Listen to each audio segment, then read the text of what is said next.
cara kerja kodam, kenapa bisa ikut dengan manusianya tanpa manusianya belajar, yaitu karena kesamaan pola pikir, kesamaan energi, maka kodamnya bisa ikut.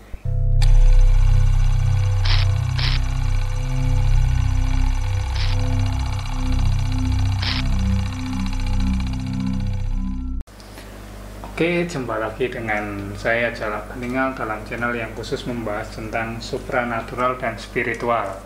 Kali ini saya akan membahas tentang manusia yang diikuti oleh kodam bersosok raja. Adakah mereka, ciri-cirinya bagaimana, dan fungsinya, serta adakah dampak negatifnya? Itu akan saya bahas secara ringkas saja biar mudah dipahami.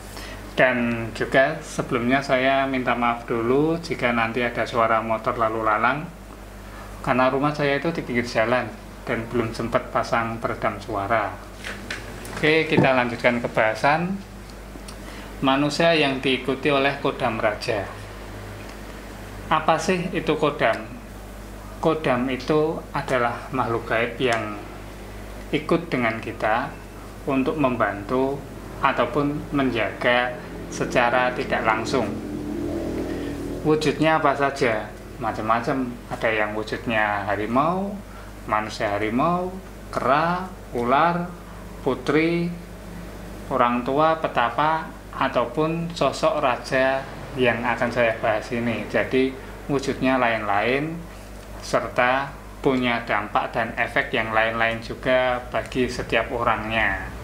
Tidak sama ya, jadi pasti akan punya ciri masing-masing pada manusianya juga, serta pengaruhnya pada lingkungan sekitar. Seperti itu. Adakah manusia yang punya kodam dengan sosok raja? Kok bisa seperti itu? Ada. Kayak gitu ada, dan banyak kayak gitu caranya. Ada yang memaharkan keilmuan, lalu benda-benda pusaka, ataupun dengan tirakat, dan juga ada yang bawaan lahir. Ini yang paling mantap benernya, yang bawaan lahir. Cuman jarang. Jadi kebanyakan itu dari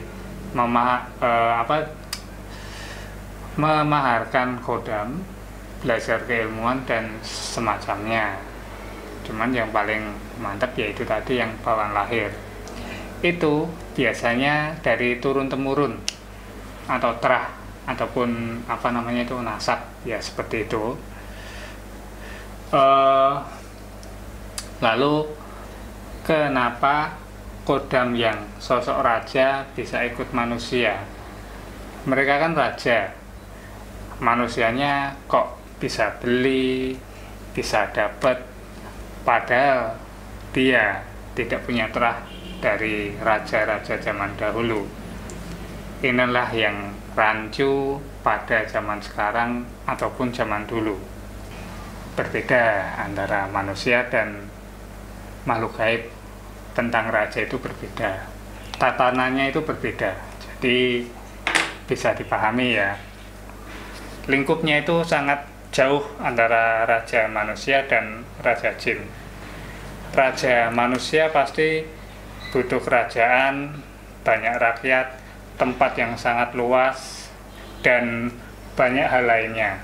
Sedangkan raja jin, dia itu hanya untuk butuh dia kuat, serta dia punya tempat yang bisa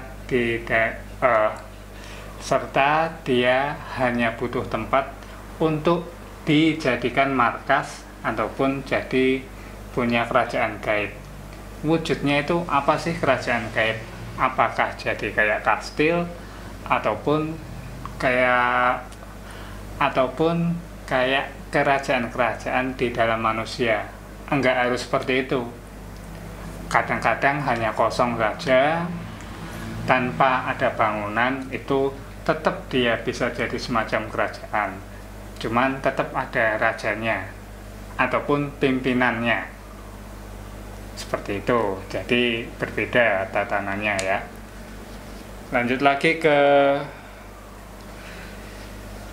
ciri-ciri manusia dengan kodam sosok raja. Nomor satu itu auranya. Auranya itu dia penuh wibawa, daya pengasih, terusnya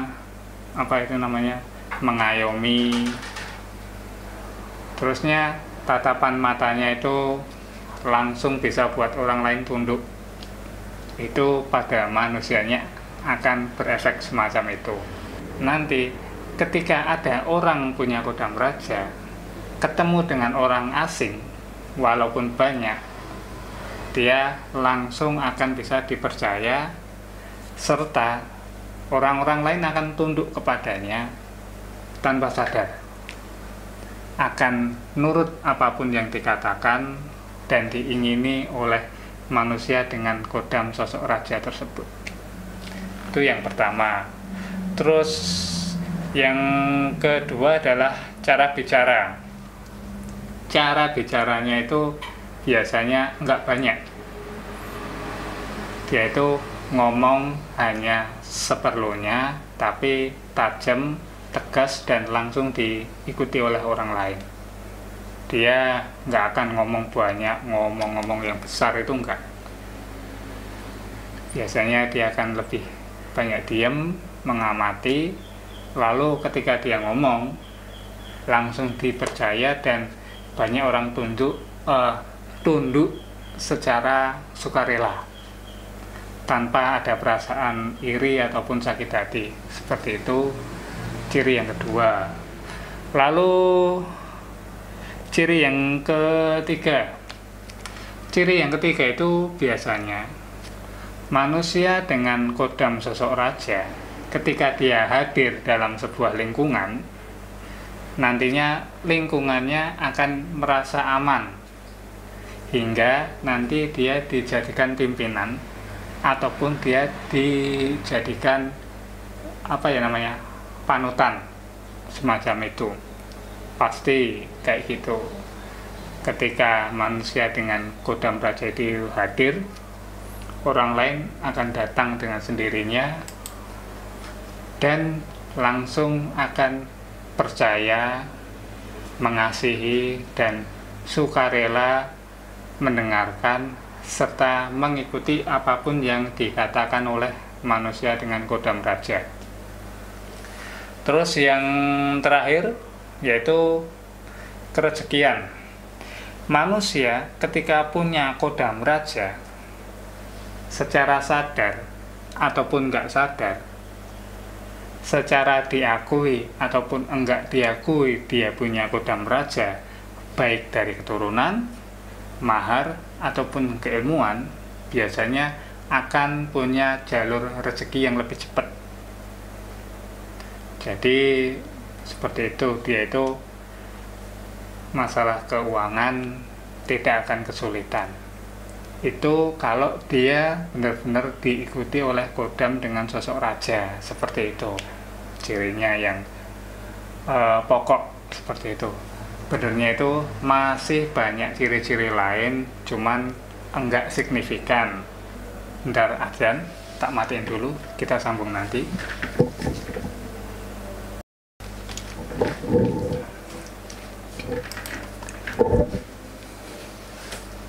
Oke, adzannya udah selesai. Mari kita lanjutkan ke mana tadi ya? Bentar saya lihat dulu. Nah, inilah siapa saja yang bisa punya kodam dengan sosok raja. Siapa saja? Apakah hanya orang-orang dengan aura khusus ataupun hanya dengan terah-terah khusus? Apakah seperti itu? Enggak. Setiap orang itu sebenarnya bisa punya, dan juga banyak caranya. Mau sambil rokok?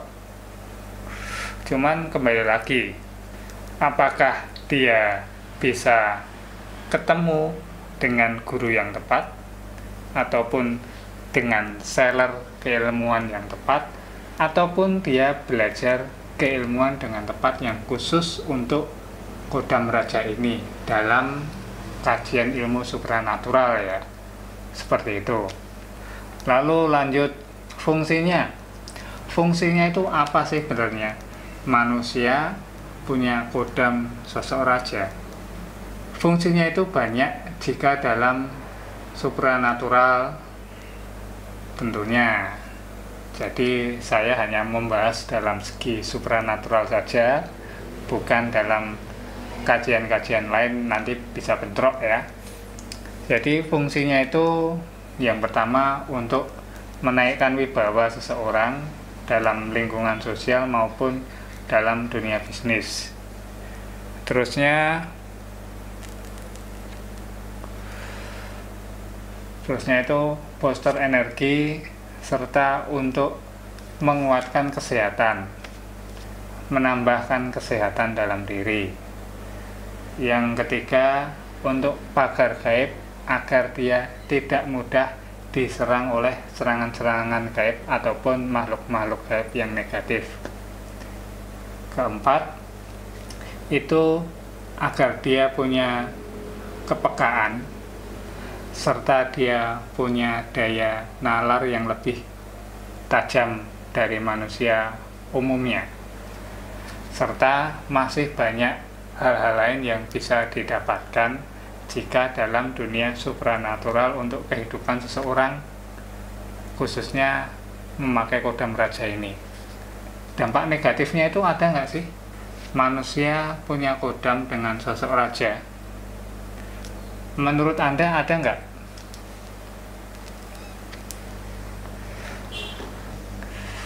Tentu saja ada. Cuman kembali lagi kepada manusianya dan yang mengajarinya. Apakah benar ataukah salah? Apakah dia kuat ataupun enggak?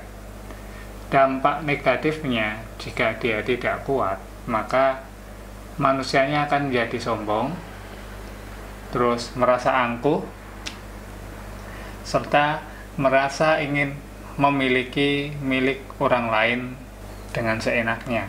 Dan biasanya itu keturutan. Kenapa? Karena auranya tadi yang memancar bisa mempengaruhi orang lain dengan cepat. Itu dampak negatifnya, yaitu sombong dan hal-hal lainnya. Lanjut lagi, juga kadang bisa membuat orang menjadi apa itu namanya, tubuhnya tidak kuat karena adanya energi kodam yang besar di sekitar manusianya, namun manusianya energinya kecil ataupun lemah, jadi seperti termakan oleh energi kodam tadi. Jadi mudah drop, pikiran terombang-ambing, kadang marah, kadang enggak, tanpa bisa dikendalikan. Itu ciri-ciri, itulah dampak negatifnya jika manusianya enggak kuat. Lalu, lain lagi jika yang mengajari itu tidak tepat ataupun salah, maka bisa saja yang katanya kodam raja sebenarnya hanya genderuwo ataupun sosok-sosok lain.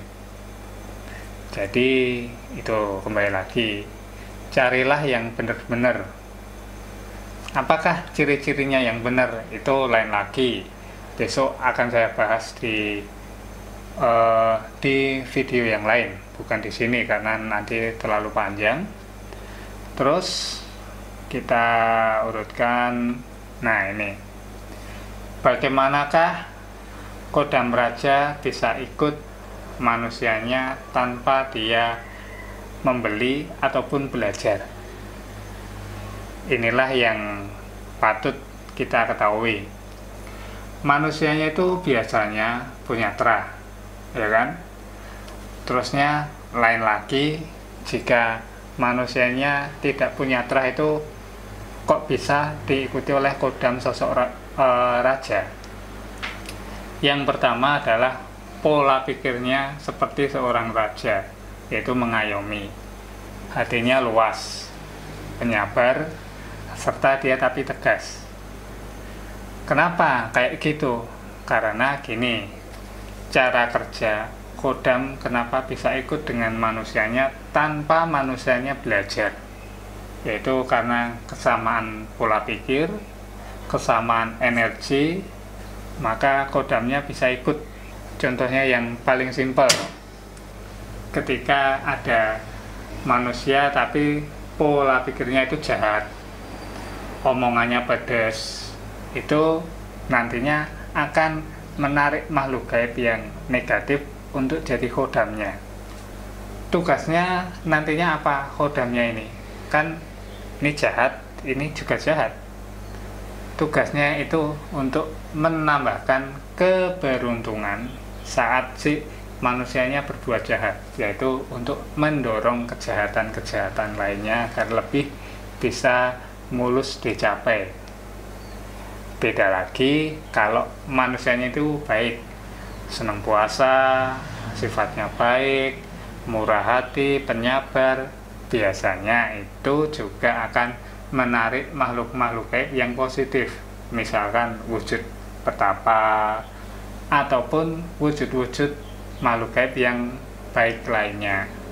Tugasnya apa? Yaitu tugasnya untuk lebih membuat baik manusianya secara langsung ataupun tidak langsung, secara disadari ataupun tidak disadari. Seperti itulah cara kerjanya ya. Terusnya itu penutup. Sudah kan, udah panjang.